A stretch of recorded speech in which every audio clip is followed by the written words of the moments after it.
Alza tu vara y las aguas se dividirán.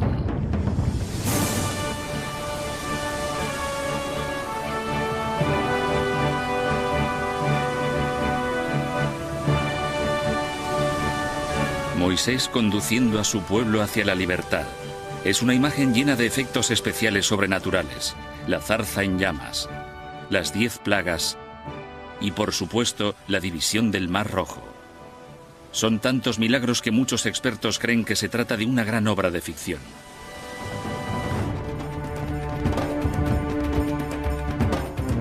¿Se inventaron los imaginativos escribas judíos un relato dramático para dar una historia a su pueblo? Muchos estudiosos actuales han afirmado que tanto Moisés como el Éxodo, una de las historias más famosas del mundo, son fantasía. En este programa se planteará la existencia de una base histórica para una de las mayores narraciones jamás contadas. Moisés es un gigante de la religión mundial. 3 grandes confesiones consideran su historia sagrada. Según la Biblia cristiana, el Corán musulmán y la Torá judía, Dios intervino directamente en la historia a través de este notable profeta. Estas son las cosas que os ordena hacer el Señor. Por medio de Moisés, Dios entregó las tablas de la ley a su mundo. Y hasta el día de hoy, esos 10 mandamientos siguen siendo la base moral de 3 religiones del planeta. La historia de Moisés comienza en su lugar de nacimiento, el delta del Nilo del antiguo Egipto. Los refugiados hebreos huyeron de la sequía en su tierra natal, la Palestina bíblica, y se asentaron aquí.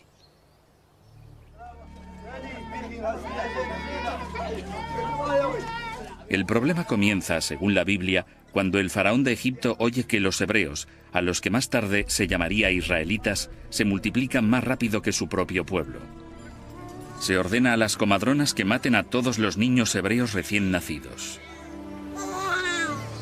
Una madre desesperada esconde a su bebé en una cesta de juncos y lo echa a las aguas del Nilo. Ese bebé es Moisés. Milagrosamente, alguien encuentra y rescata al bebé. Un comienzo mágico para la historia de Moisés. ¿Pero es eso cierto? Hasta hace poco, casi todos los historiadores decían que no. La razón era sencilla. La historia de Moisés es muy parecida a la de un mito de Babilonia en el actual territorio iraquí sobre un gran rey llamado Sargón, quien, siendo bebé, fue encontrado en una cesta en un río.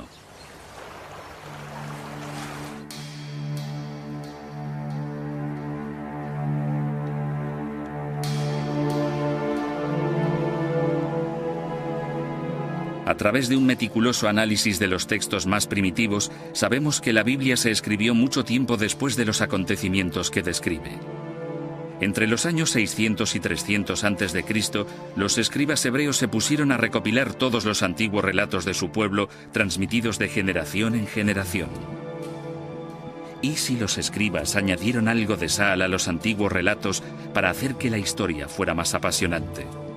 ¿Y si inventaron la historia de Moisés, la cesta y el rescate?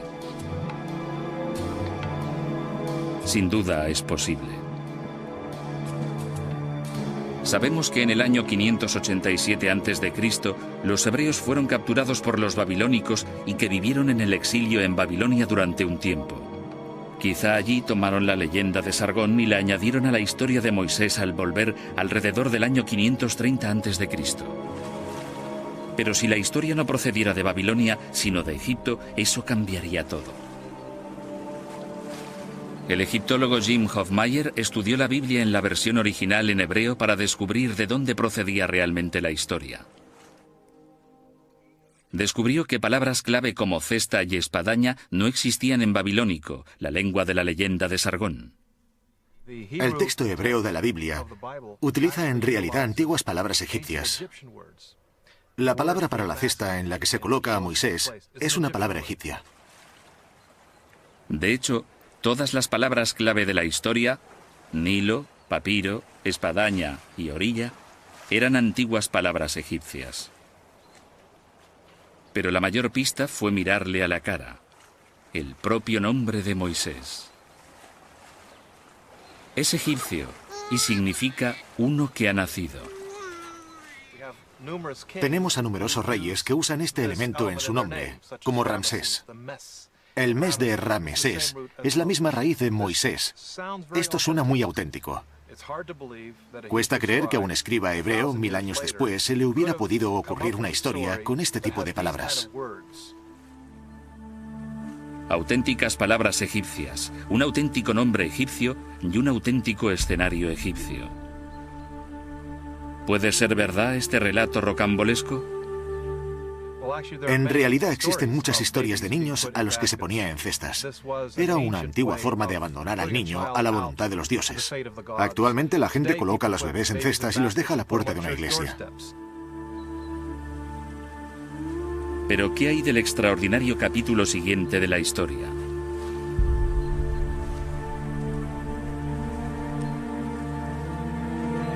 La Biblia afirma que Moisés fue rescatado por la hija del faraón o su esposa, según el Corán. Ella lo adoptó. Sobrevivir en el río fue una suerte. Pero el hecho de que un pobre inmigrante fuera rescatado por la realeza y fuera criado como un príncipe es sin duda algo propio de un cuento de hadas. Aunque en el antiguo Egipto no es una idea tan inverosímil.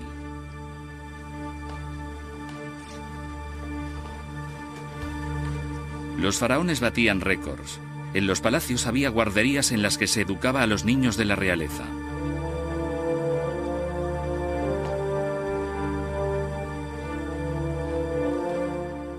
Por los textos antiguos conocemos una institución asociada al palacio que se llamaba la Guardería Real.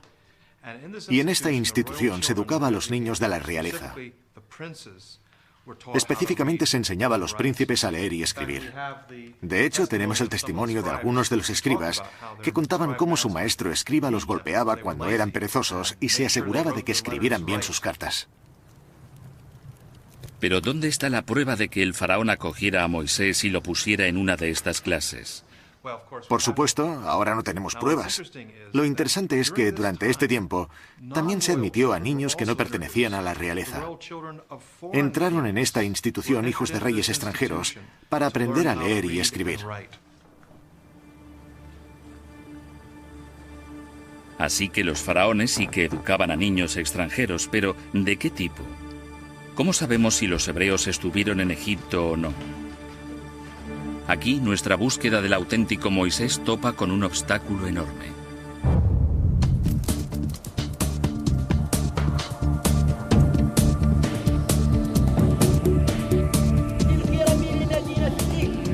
Necesitamos ver si existen pruebas físicas de que los hebreos estuvieran en Egipto.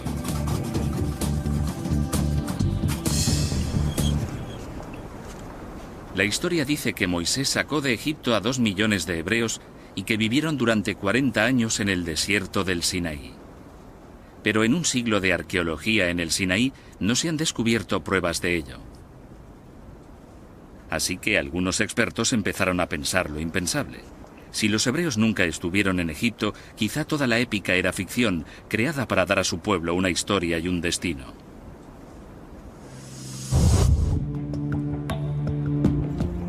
De hecho, muchos arqueólogos abandonaron la búsqueda de Moisés, pero algunos se negaron a rendirse. Su búsqueda pasó a centrarse en el delta, la desembocadura del poderoso Nilo y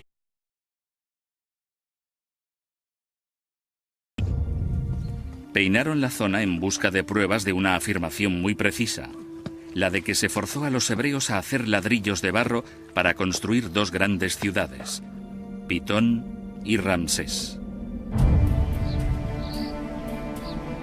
Si eran grandes ciudades, ¿dónde estaban? Ramsés II fue el mayor faraón de todo el antiguo Egipto. Sus estatuas se encuentran por doquier, así que seguro que se puede encontrar su ciudad.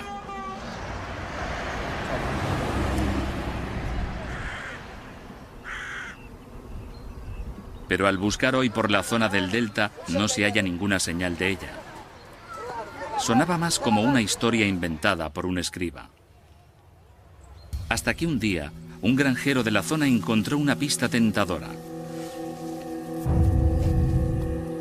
Los restos de los pies de una estatua gigante. Los arqueólogos no se creían su suerte. Una inscripción en un pedestal cercano confirmó que la estatua pertenecía a Ramsés II.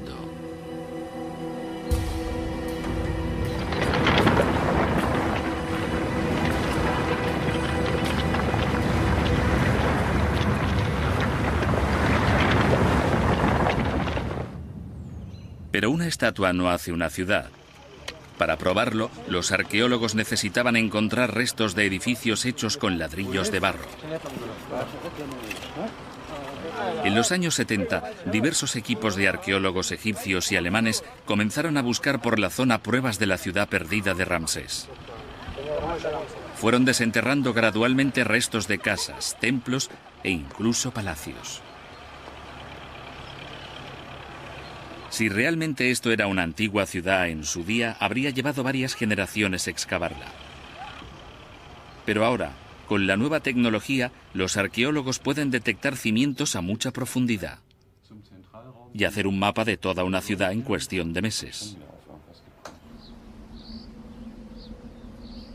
Ramsés II fue un constructor prolífico, así que gracias a los templos y palacios que sobreviven en otras partes de Egipto, tenemos una idea acertada de qué aspecto tenía la ciudad.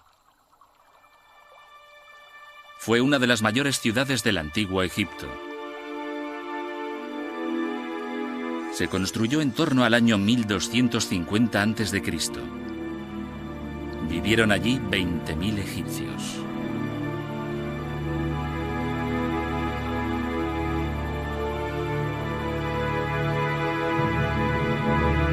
El descubrimiento confirmó que el Ramsés bíblico era lo suficientemente real. El nombre no lo inventó un escriba.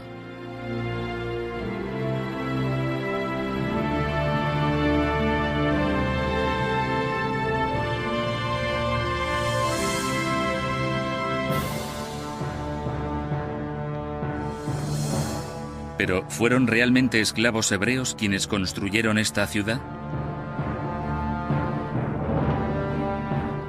En los documentos del antiguo Egipto hay una misteriosa referencia a una tribu capturada por el faraón y forzada a trabajar en la ciudad de Ramsés. Una de estas tablillas de arcilla enumera grupos de personas que fueron capturadas por el faraón. Uno de los grupos se llama Jabiru. Jabiru suena a hebreos. Hebreos, Jabiru. ¿Podría ser el pueblo al que guió Moisés?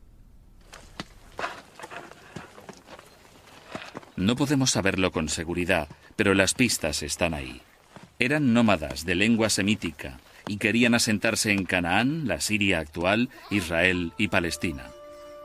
Quizás sí eran los hebreos.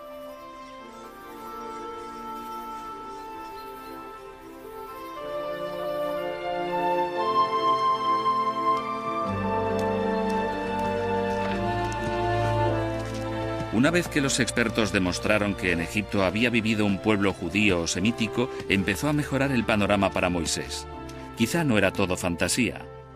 Era hora de volver a mirar su vida de adulto, su vida como líder y hacedor de milagros. Dice la Biblia que un día dejó el lujo del palacio de Ramsés para observar cómo los esclavos hebreos hacían ladrillos de barro.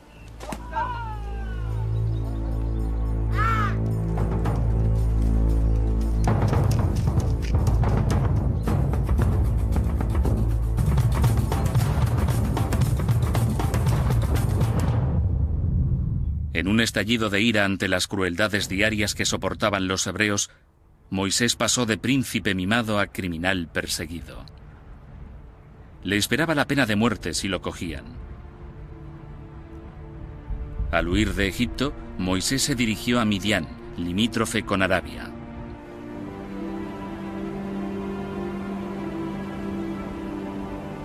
Su aspecto de entonces se parecía mucho al de ahora, un desierto baldío donde los beduinos se ganaban la vida a duras penas. Según la historia, Moisés ayuda a sus hermanas, molestadas por unos hombres mientras intentan cuidar a sus ovejas.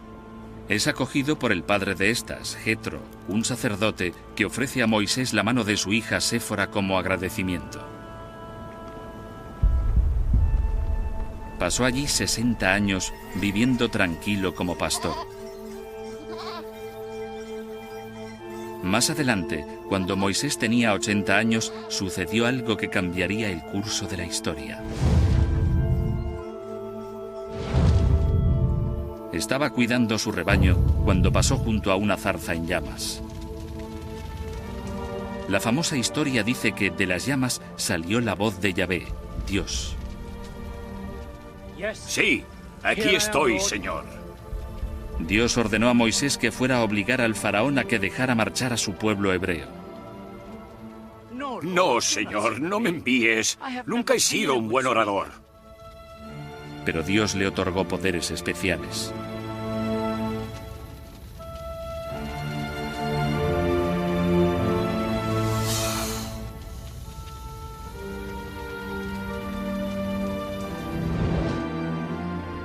Quizá Moisés sí oyó la voz de Dios. No es algo que podamos comprobar, es una cuestión de fe.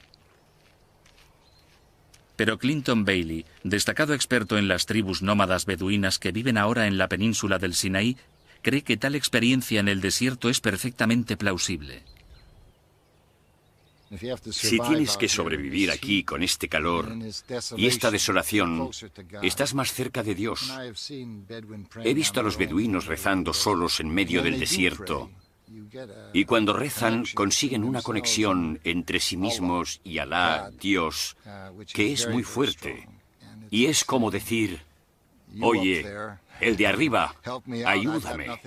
No tengo nada más aquí para seguir viviendo, salvo tu providencia. Fuera lo que fuera, fue un punto de inflexión, porque a partir de ese momento, Moisés, un anciano de 80 años, decidió guiar a su pueblo desde Egipto hasta la tierra prometida.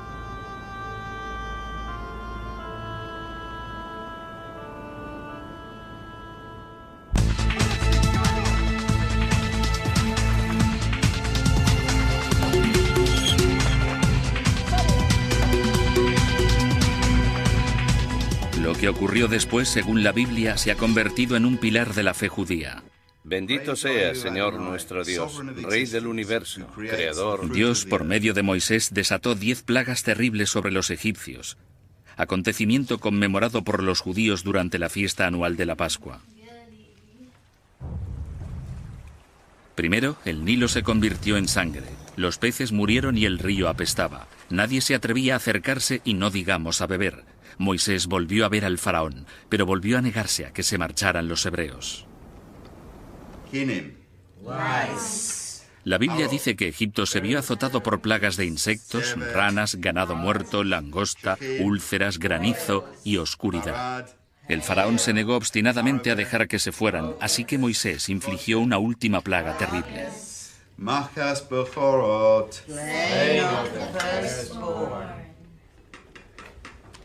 La matanza de los primogénitos de Egipto destrozó al faraón. Se rindió ante Moisés.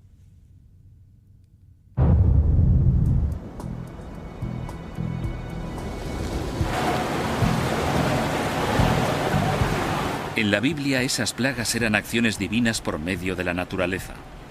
¿Existen pruebas de acontecimientos naturales tan espectaculares? Este es el río Neuse, en New Bern, Carolina del Norte, lugar de un desastre medioambiental increíblemente parecido a algunas de las plagas de Egipto. Una mañana de verano de 1991, los residentes de New Bern descubrieron al despertar que, al igual que en la Biblia, parecía que las aguas de su río se habían convertido en sangre. ¿La causa? Peces moribundos. En los últimos 10 años hemos perdido más de 1.000 millones de peces. Este río llegó a volverse del color de la sangre.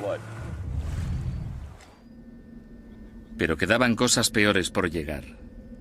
A los nadadores e incluso a la gente que trabajaba cerca del río les comenzaron a salir llagas en brazos y piernas. Al igual que los peces, la gente estaba enfermando. Les estaban saliendo llagas en el cuerpo, las mismas llagas que a los peces. Echará sobre nosotros la enfermedad y la guerra.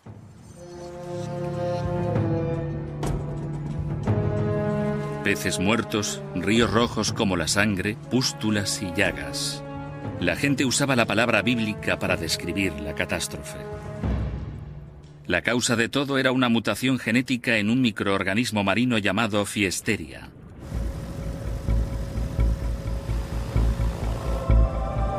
La causa del brote fue la polución. Empeoró aún más cuando se desbordó el río.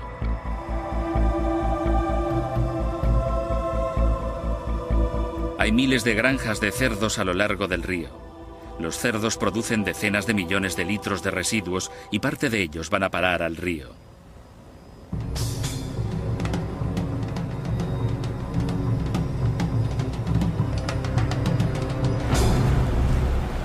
John Marr, un epidemiólogo especializado en desastres medioambientales, cree que la polución en el antiguo Egipto podría haber ocasionado la primera plaga, matar a los peces y volver el Nilo rojo.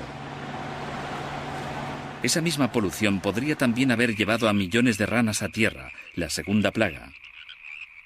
Si te niegas, cubriré Egipto de ranas. En tierra, las ranas morirían provocando una explosión de moscas y piojos, la tercera y cuarta plagas. Cuando los peces hubieron muerto y las ranas también, pudo haber poblaciones de insectos que criaran y pudieran transmitir enfermedades virales a la población equina, así como al ganado, matándolos. El ganado muerto fue la quinta plaga. Algún insecto como la mosca de los establos podría haber picado a humanos provocando la sexta plaga, la de las úlceras y ampollas. El organismo de la Fiesteria podría haber desencadenado las primeras 6 plagas, pero ¿qué hay de las otras? El granizo y la oscuridad, por ejemplo. 10 años antes, Estados Unidos fue azotado por otro desastre, esta vez en el noroeste.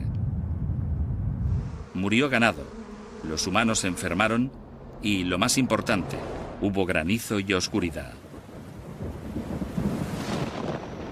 Parecían igual que las plagas bíblicas. Fue una secuencia de acontecimientos devastadores, y todo el mundo sabía qué lo había provocado.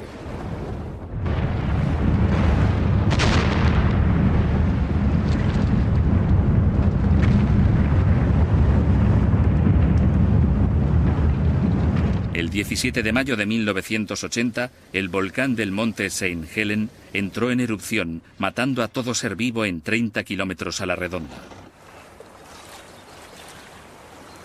Charlie Crisafulli, un ecologista del Servicio Forestal de Estados Unidos, lo recuerda vivamente. Una columna de cenizas comenzó a elevarse hacia la atmósfera e hizo de cubierta durante 2 semanas en más de 100 kilómetros a la redonda, convirtiendo el día en noche. Las primeras cenizas comenzaron a descender y sumieron todo en la oscuridad. Se encendieron las farolas, la gente conducía con los faros encendidos, usando los limpiaparabrisas para intentar quitar de en medio la ceniza y poder llegar a casa. ¿Y si hubiera habido una erupción parecida en la época de Moisés? ¿Podría haber desencadenado las plagas bíblicas?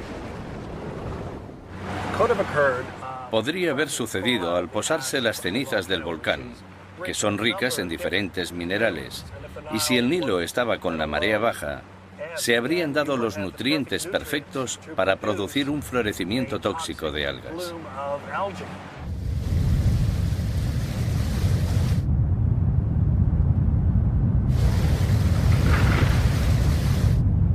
Cenizas volcánicas, polución, Fiesteria. Todo esto podría ayudar a explicar el enigma de las plagas de Egipto.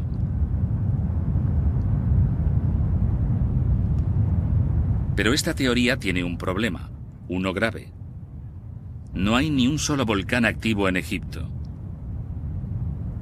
¿Fin de la historia? No exactamente. 500 millas marinas al noroeste del delta está la madre de todos los volcanes.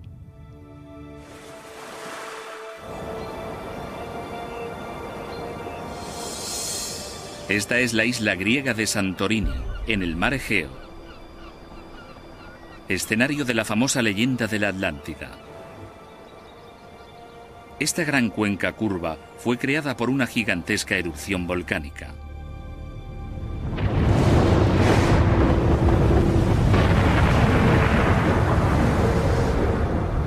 Fue una de las mayores explosiones de los últimos 10.000 años.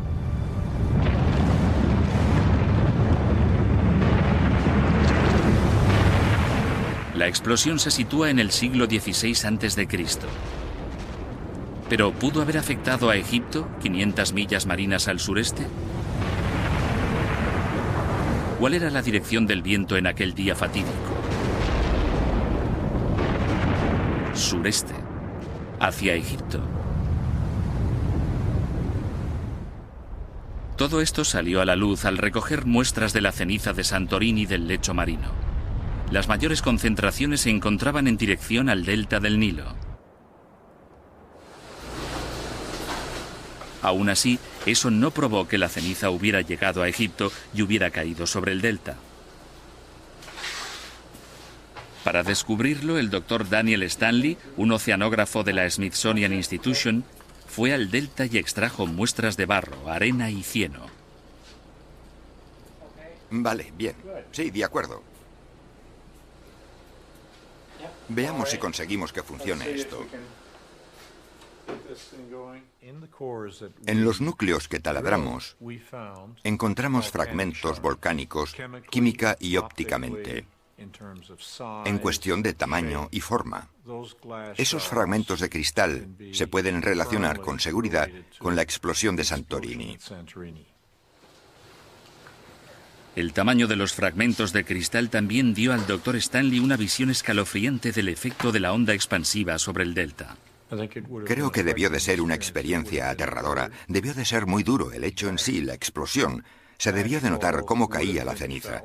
Así que creo que debió de ser lo que en la jerga llamamos una de las grandes. Con las pruebas de que la nube de ceniza pudo haber llegado hasta el delta, los científicos podían abordar la cuestión principal. ¿Desencadenó el volcán las plagas bíblicas?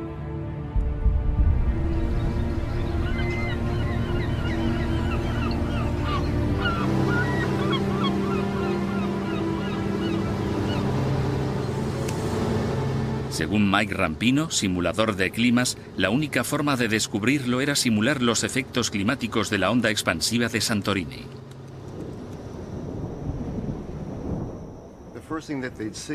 Lo primero que habrían visto sería esta nube de ceniza sobre ellos, tan oscura que ocultaba totalmente el sol. Luego una lluvia de cenizas desde el cielo, desde la nube, seguida del tipo de tiempo extraño que hay tras las erupciones volcánicas. Relámpagos, quizá oscuridad. ¿Y qué hay de las plagas de peces muertos e insectos? Si nos centramos en la zona de Egipto, estos resultados son nuevos. Vemos que hay sequía, una disminución de las precipitaciones en las partes altas de las fuentes del Nilo. Y el flujo del Nilo sería menor. Al bajar el nivel del río, las aguas comenzaron a estancarse. Con el río contaminado y la lluvia de minerales venenosos procedentes de la nube de ceniza, el Nilo se convirtió en un cóctel mortal. Las condiciones eran propicias para un brote de plagas.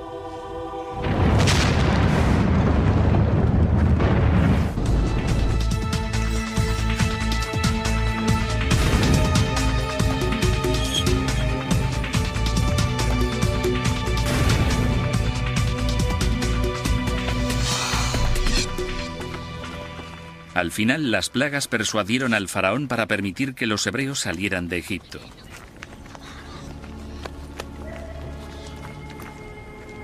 Y así comienza uno de los movimientos humanos más famosos de la historia, el Éxodo. La Biblia dice que huyeron 600.000 personas, pero solo contaba a los hombres. 600.000 hombres con sus familias son unos 2 millones de personas, más o menos. Es una imagen irresistible, semejante masa humana yéndose del delta. Pero ¿hay pruebas que sugieran que pudo ocurrir realmente? Depende de en qué siglo se busque. No hay pruebas de que en torno a 1200 a.C., en la época de Ramsés II, hubiera tal éxodo masivo. ¿Quizás sea una exageración de la cifra bíblica? Se ha calculado que el ejército egipcio contaba solo con unos 25.000 o 30.000 hombres. Si así fuera, los 600.000 israelitas podrían haber superado a los egipcios y haberse marchado en cuanto hubieran querido. Así que debe de haber otra solución al problema de las cifras. Creo que la solución no es cambiar lo que ha dicho la Biblia, porque sí que tiene sentido. El problema no es lo que dice el texto bíblico, sino cómo se ha traducido y entendido a lo largo de la historia. La palabra Aleph significa 1000 y se ha traducido como 600 Aleph, que puede significar 1000. Sí que significa 1000, pero en el resto de la Biblia, esta palabra hebrea, Aleph, se traduce como clan o unidades militares. Si eso es cierto, nos encontramos ante una población mucho menor, quizá 25.000 en lugar de millones. 25.000 sería un pequeño éxodo, nada comparable a la cifra de 2 millones de la Biblia. Hay quienes creen que la cifra bíblica no es ninguna exageración. Pero ¿qué pruebas hay de esto?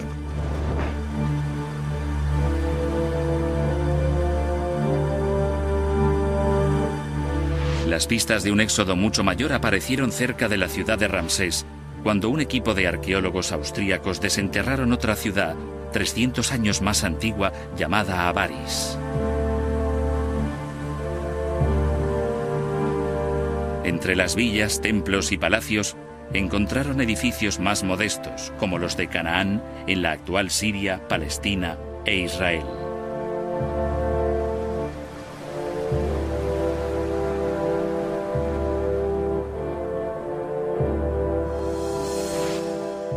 Encontraron sepulturas parecidas a esta reconstrucción que claramente no eran egipcias.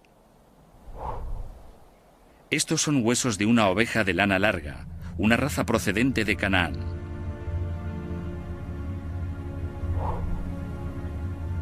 Los esqueletos humanos estaban a los lados como si estuvieran durmiendo, mirando al este, algo típicamente cananeo. Las armas también eran cananeas. Eran huesos de personas de habla semítica. Tenían una comunidad próspera, pero un día se marcharon todos. Los historiadores del antiguo Egipto aseguran que el faraón expulsó por lo menos a 240.000 familias semíticas.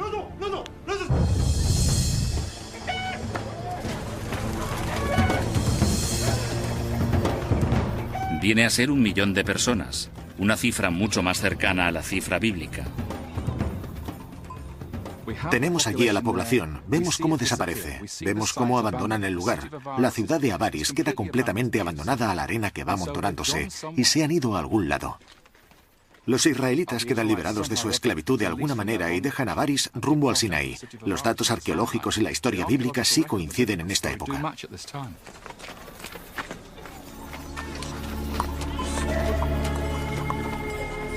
Es imposible determinar si estos semitas eran los hebreos del éxodo bíblico o un grupo diferente. Pero un éxodo de estas características sería coherente con una parte de la historia especialmente desconcertante.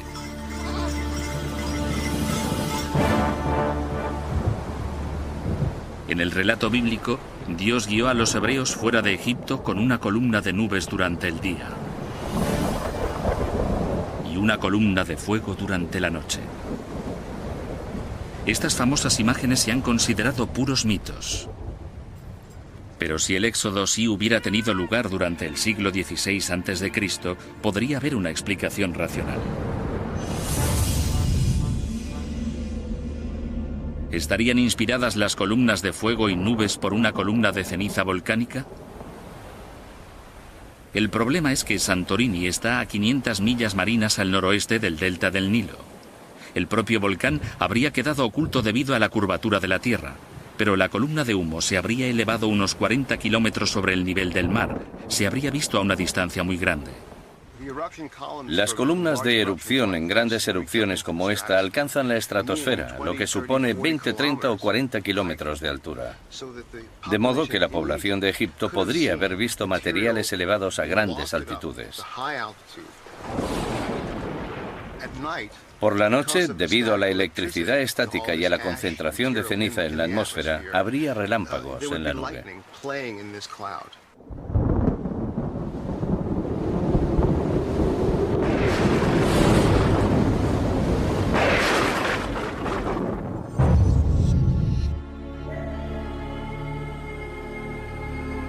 La imagen que describe la Biblia del Éxodo encaja sorprendentemente bien con los hechos históricos. Pero, ¿resiste el fantástico clímax de la historia al escrutinio histórico?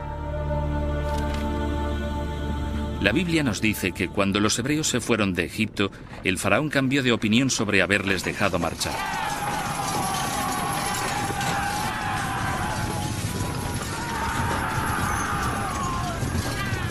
Tomando 600 de sus mejores carros, alcanzó a los esclavos fugitivos.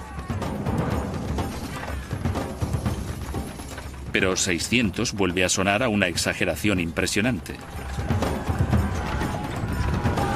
No hay pruebas en Egipto de que Ramsés tuviera más que unos cuantos carros. Hasta 1997, fecha de un importante descubrimiento en el delta.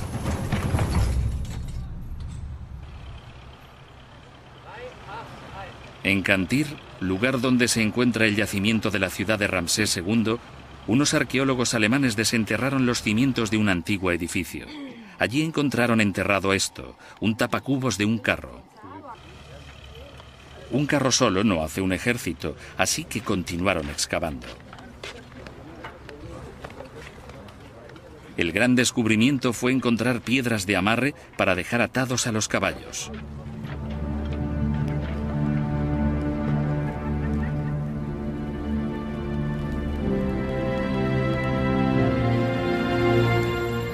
Esto demostró que aquel lugar en el pasado había sido un establo para carros y caballos.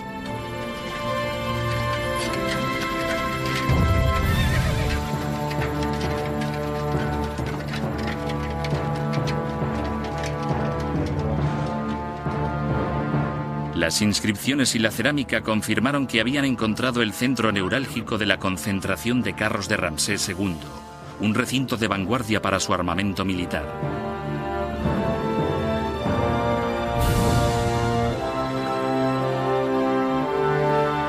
Al finalizar la excavación, los arqueólogos habían encontrado establos suficientes para albergar a no menos de 500 carros y caballos.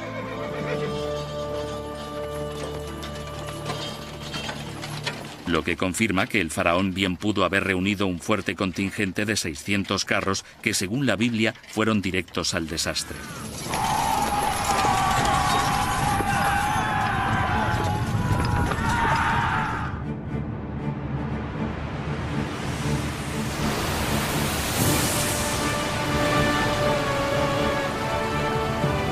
Cuando los hebreos se han marchado de Egipto, la Biblia cuenta la parte más milagrosa de la historia de Moisés, la división del Mar Rojo. Las aguas se abrieron, Moisés y su pueblo las atravesaron y el mar volvió a cerrarse, ahogando al faraón y a su ejército. El material es digno de una película de Hollywood, pero el Mar Rojo es demasiado profundo. Quizás sea aquí donde finalmente la Biblia se separa de la ciencia y la historia. Aunque esta historia tiene más miga. Hay que mirar detenidamente el relato de la travesía del Mar Rojo. Si se lee la Biblia en el hebreo original, nos damos cuenta de que no dice que Moisés cruzara el Mar Rojo. La palabra rojo es una mala traducción. En la Biblia hebrea, cruzan el Yam Suf, el mar de cañas. No el Mar Rojo, sino el mar de juncos. Esta historia es extraña. Cualquiera puede imaginarse que intentar cruzar el Mar Rojo sería muy difícil, pero un mar de juncos sería bastante diferente. Esta es una zona pantanosa, probablemente lo que cruzaron.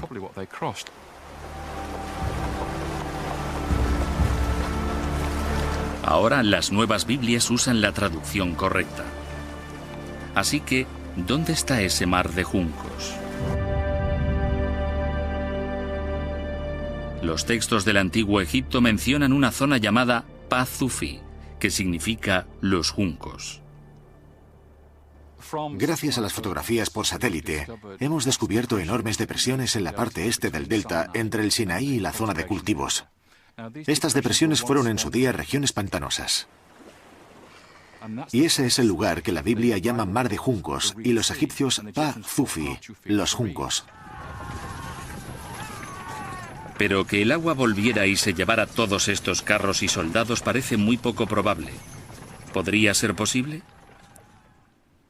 El texto auténtico nos dice que sopló un viento del este que empujó las aguas a un lado, y si se habla de un pantano de juncos poco profundo, o quizá de unos 2 o 3 metros de agua como máximo, es físicamente posible. De hecho, se ha visto en los últimos 100 años. La gente ha visto en estas zonas, en estos pantanales, cómo el agua era empujada hacia un lado. El ejército egipcio no quedaría completamente diezmado, pero por lo que respecta a los israelitas, fue una épica salvación divina.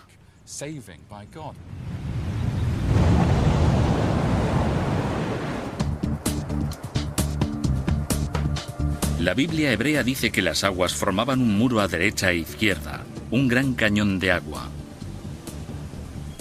Es posible que esto estuviera inspirado por el recuerdo traumático de un cataclismo real.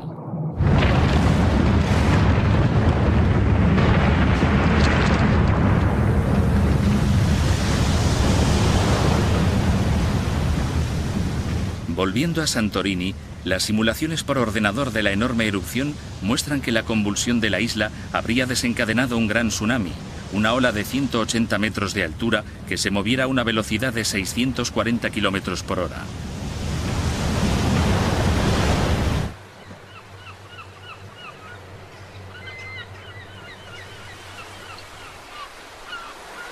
Según Floyd McCoy, experto en maremotos, fue una de las mayores olas de marea de la historia y debió de alcanzar Egipto.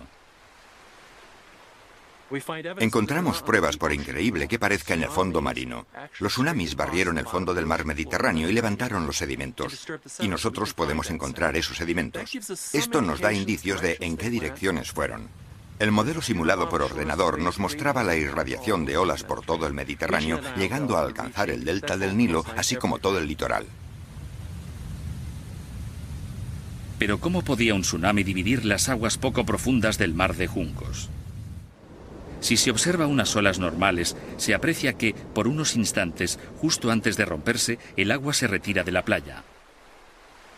Un gran tsunami retiraría el agua de la playa y de los ríos y lagos conectados, dejando tierra seca hasta 2 horas.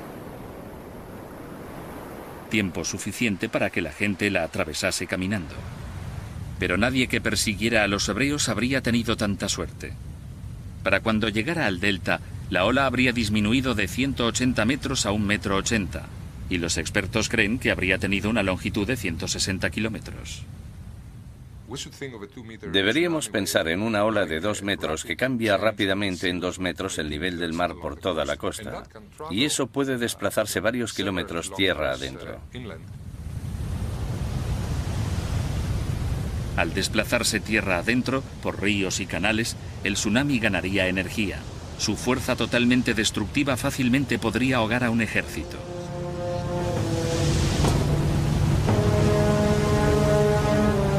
Es una imagen asombrosa, pero pura especulación.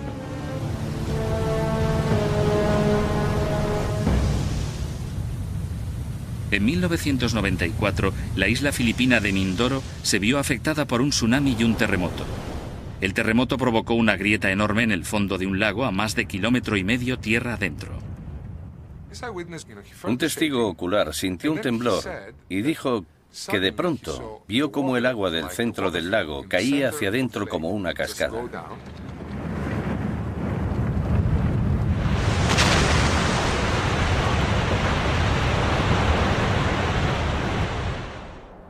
Y pasado un rato, miró hacia abajo y podía ver el fondo del lago. Y sus palabras exactas fueron: pensé que podía cruzarlo a pie. 1,5 kilómetros río abajo, en la desembocadura del río había una enorme barcaza de 6.000 toneladas. Las aguas se desvanecieron y después el testigo vio cómo llegaba el tsunami. Y entonces ve cómo llega del mar una barcaza de 6.000 toneladas.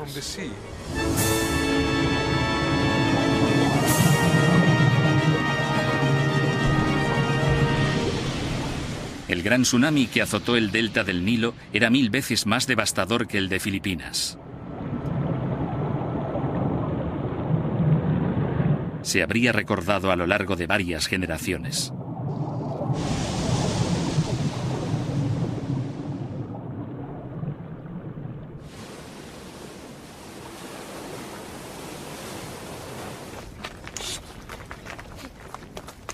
Tras todas las nuevas pruebas que apoyan la historia de Moisés y el Éxodo, hay un verdadero problema.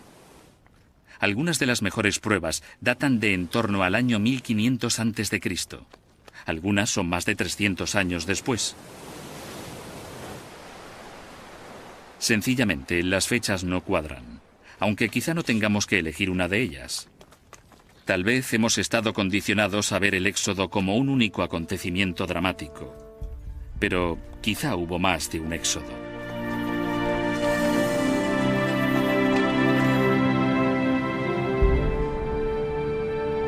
Como editor de la Biblical Archaeology Review, Herschel Shanks está en mejor posición que la mayoría para sopesar teorías opuestas. Existe una controversia sobre cuándo sucedió exactamente. Pero también existe la teoría de que podría haber habido muchos éxodos, muchas salidas de Egipto de grupos de esclavos que se unieron como israelitas. Sabemos que había migraciones de uno a otro lado, y quizá la más destacada fue la del grupo de Moisés. A veces la gente dice, pero ¿y la prueba de que Moisés existiera? No tenemos pruebas directas de la existencia de Moisés, pero sabemos que cuando se fueron los israelitas, debían de tener algún tipo de líder. Si no se llamaba Moisés, tendría otro nombre.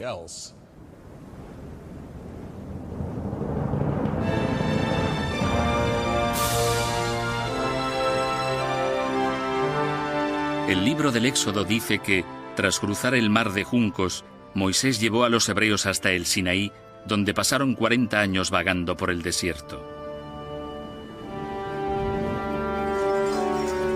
Tras errar durante 3 meses, los hebreos acamparon al pie de la montaña de Dios. En la montaña, Dios se le apareció a Moisés y cambió la vida de todos. Estas son las cosas que os ordena hacer el Señor.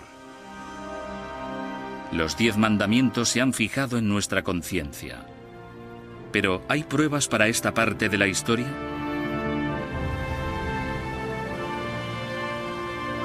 Es irónico que tengamos tantas pruebas circunstanciales de partes importantes de la vida de Moisés, pero que no tengamos ninguna prueba de los 10 mandamientos, que son la parte de su legado que más perdura.